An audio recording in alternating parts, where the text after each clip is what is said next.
మన నాయకులందరికీ కూడా నా విన్నపం, ఎవరిని కూడా వైసీపీ నాయకుల్ని కానీ ప్రత్యర్థి పార్టీకి సంబంధించిన ఎవరు కానీ వాళ్ళు మన శత్రువులు కాదు. వాళ్ళు ఇంక్లూడింగ్ వైసీపీ కూడా మనకు శత్రువులు కాదు, మన ప్రత్యర్థులే. రాజకీయ పార్టీ వాళ్ళు మన శత్రువులుగా పరిగణించవచ్చేమో నాకు తెలియదు, అలాగే చేశారు వాళ్ళు. కానీ మనం వాళ్ళని శత్రువులుగా పరిగణించట్లేదు. ఈ మెసేజ్ మీరు దయచేసి లోతుగా మీరు అర్థం చేసుకోవాలి. వాళ్ళని పీడించడం కానీ వాళ్ళు చేసిన తప్పులు మనం చేయకూడదు. అలా అని చెప్పి మనం చేతులు కట్టుకుని ఏం లేవు. వాళ్ళు చేసిన తప్పులు ఉంటే చట్టం ప్రకారం మన పివి నరసింహారావు గారు ఉటంకించినట్టుగా మన పిఠాపురం సభలో కూడా చెప్పాను. చట్టం ఏ పనులు చేయాలో ఆ పనులు చేసుకెళ్ళిపోతూ ఉంటుంది. కానీ కక్ష సాధింపుగా కూర్చోబెట్టి వాళ్ళని వేధించడం కానీ, సామాజిక మాధ్యమాల్లో నిందించడం కానీ, అలాగే ఎవరిని కూడా వ్యక్తిగత దూషణకి దూరంగా ఉండమని నేను అందరినీ కోరుకుంటా ఉన్నాను.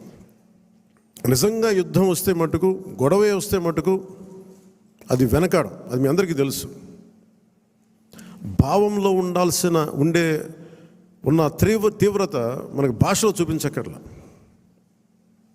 చాలా మర్యాదగా మాట్లాడదాం, అన్నీ చేద్దాం. కానీ మీరు అందుకిందాక మనోహర్ గారు చెప్తున్నప్పుడు కూడా సబ్జెక్ట్ అవగాహన ఉన్నప్పుడు, దానికి లాజిక్ అండ్ రేషనాలిటీ, దానికి రెటారిక్ యాడ్ అయినప్పుడు దాని తిరుగులేని ఆయుధం. దానికోసం తీవ్ర పదజాలం కానీ పరుష పదాలు కానీ మనం వాడాల్సిన అవసరం లేదు.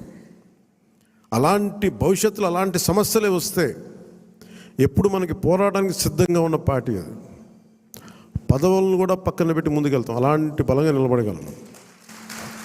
ప్రజాస్వామ్యాన్ని ఇప్పుడు ఈరోజు నేను రివ్యూస్ చేస్తూ ఉంటే ప్రతి చోట ఎంత అడ్డగోలుగా డబ్బులు ఖర్చు పెట్టేశారో, దోచేశారంటే, పంచాయతీరాజ్ లెక్కలు చూస్తూ ఉంటే గుండె చెరువైపోతాం.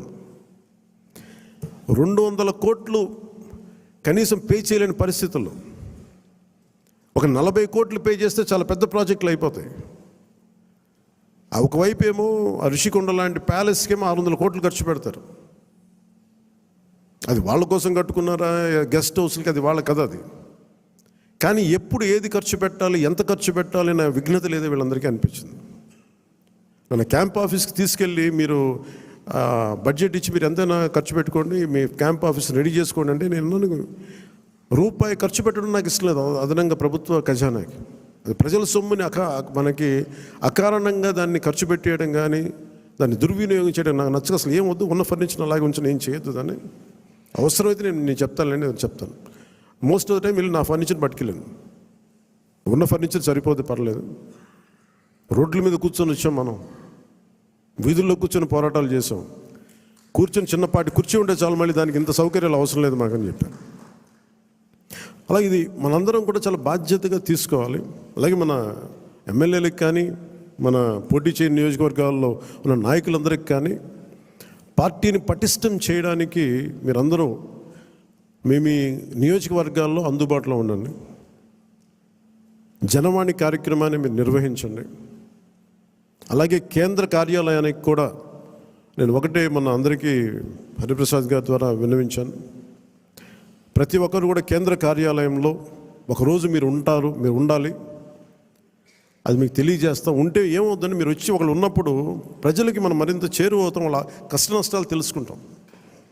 ప్రతి నాయకులకి చంద్రబాబు గారు కానీ మేము కానీ మేము అనుకుంది ఏంటంటే, ఎక్కడా కూడా అధికారాన్ని దుర్వినియోగం చేయకండి. మనం గెలిచాం కదా అని చెప్పేసి అధికారుల్ని ఇబ్బంది పెట్టే పదజాలంగానే అన్నీ వాడకండి. కరెక్షన్ చేయాలంటే ఈ పదాలు వాడకుండా కూడా కరెక్ట్ చేయొచ్చు. అలాగే ఇంకొకటి కీలకమైంది ఏంటంటే, మన ఇంట్లో కుటుంబ సభ్యుల్ని దయచేసి ఇలాంటి కార్యక్రమాల్లో దయచేసి మీరు ముఖ్యంగా ప్రభుత్వానికి సంబంధించిన కార్యకలాపాలు దయచేసి మీ రివ్యూ మీటింగ్స్లో వాళ్ళని ముందుకు తీసుకెళ్ళకండి. ఎందుకంటే మనం వారసత్వపు రాజకీయాలు అనేది మన వ్యతిరేకం కాదు, కానీ జనం మీద రుద్దేయకూడదు. సహజంగా ఇంట్లో ఒక్కొక్కరికి కెపాసిటీ బిల్డింగ్, లీడర్షిప్ బిల్డింగ్ కూడా సహజంగా ఎదగనివ్వండి. ఆ అట్మాస్ఫియర్ ఉండాలి అని కోరుకుంటాం, ఇవ్వాలి.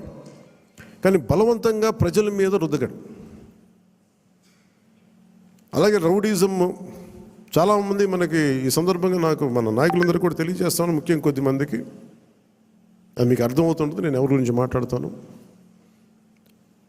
రౌడీజం దయచేసి మీరు నమ్మకండి. ముఖ్యంగా మన నాయకులు కొద్దిమంది చెప్తున్నాను, దయచేసి రౌడీజాన్ని నమ్మకండి. మెత్తగా ఉన్న నాయకుల మీద, ఏం మాట్లాడిన నాయకుల మీద మీరు వచ్చి మాట్లాడాలి కానీ తిట్టడాలు కానీ చేస్తే నాకు ఆ భయాలు లేవు. మీరు అది గుర్తుపెట్టుకోండి. వైసీపీ లాంటి ఒక గుండా పార్టీని ఎదుర్కొని వచ్చిన వాడిని మీరు నన్ను బెదిరించగలరా? మీరు ఆలోచించండి. కొంచెం లోతుగా మీరు అధ్యయనం చేయాలి దాన్ని. ఎందుకంటే మాట కావాల్సిన సంస్కారం కావాలి. ఇక్కడ మీరు కూర్చోబెట్టి బెదిరించేసి సామాజిక మాధ్యమంలో మన నాయకులు మీరే తిడతా ఉంటే నేను మిమ్మల్ని వదులుకోవడానికి సిద్ధంగా ఉంటాను. అది గుర్తుపెట్టుకోండి. అది మీరు నాకు ఎంత లాయలిస్టులు వ్యక్తిగతంగా అయినప్పటికీ కూడా, మీరు నా కమిటెడ్ లాయలిస్టులు అయినప్పటికీ కూడా, ప్రజాస్వామ్యానికి విఘాతం కలిగించిన, రౌడీజం చేసిన నేను వదులుకోవడానికి సిద్ధంగా ఉంటాను. దయచేసి దీన్ని మీరు మంచి మనసుతో అర్థం చేసుకోండి.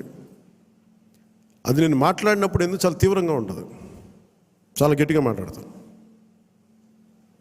ఇంకా దయచేసి దీన్ని మీరు లోతుగా తీసుకొని, ముఖ్యంగా మహిళా నాయకురాలను ఎవరన్నా సరే సామాజిక మాధ్యమాల్లో కించపరిచిన ఒక మాట అన్నా,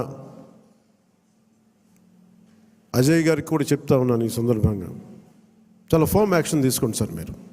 నేను ఈరోజు అందరి ముందు చెప్తున్నాను, you have all the right. చాలా ఫర్మ్గా చెప్పండి.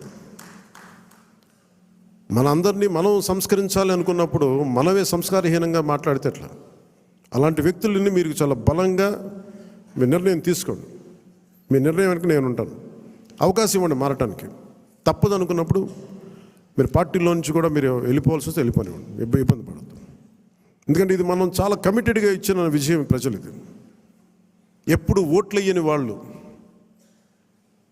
ఎప్పుడు ఓట్లు వేయని వాళ్ళు, ఎక్కడో అమెరికాలోను దుబాయ్లోను వలస జీవితాలు, వలస కార్మికులుగా జీవితాలు వెళ్ళిపోయి ఒక 40,000 ఎప్పుడో వస్తే చాలా ఇంటికి పంపించుకునే వాళ్ళు కూడా 50, 60, 1.5 లక్ష రూపాయలు ఖర్చు పెట్టుకొని, వాళ్ళు పెద్ద డాక్టర్లు కాదు, ఐటీ ఉద్యోగాలు కాదు, చిన్న చిన్న సూపర్వైజర్లు, రవాణాలో పనిచేసే కార్మికులు, డ్రైవర్లు, వాళ్ళు వచ్చి 40, 70,000 ఖర్చు పెట్టి మరి ఓట్లేసి వెళ్ళారు ఇక్కడికి.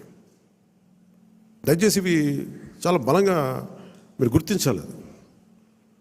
నేను లేకపోతే పార్టీ ఏమవుద్ది అని చాలామందికి ఉంటుంది. దయచేసి అలా అనుకోకండి. ఏమవుద్ది, పార్టీ నడుస్తుంది అనేది ఎలా ఉంటుందండి? ఇప్పుడు జనసేన లేకపోతే భారతదేశ రాజకీయ చరిత్ర ఆగిపోద్దా? పవన్ కళ్యాణ్ లేకపోతే భారతీయ రాజకీయ చరిత్ర ఆగిపోతే ఆంధ్రప్రదేశ్ రాజకీయాలు ఆగిపోతాయా?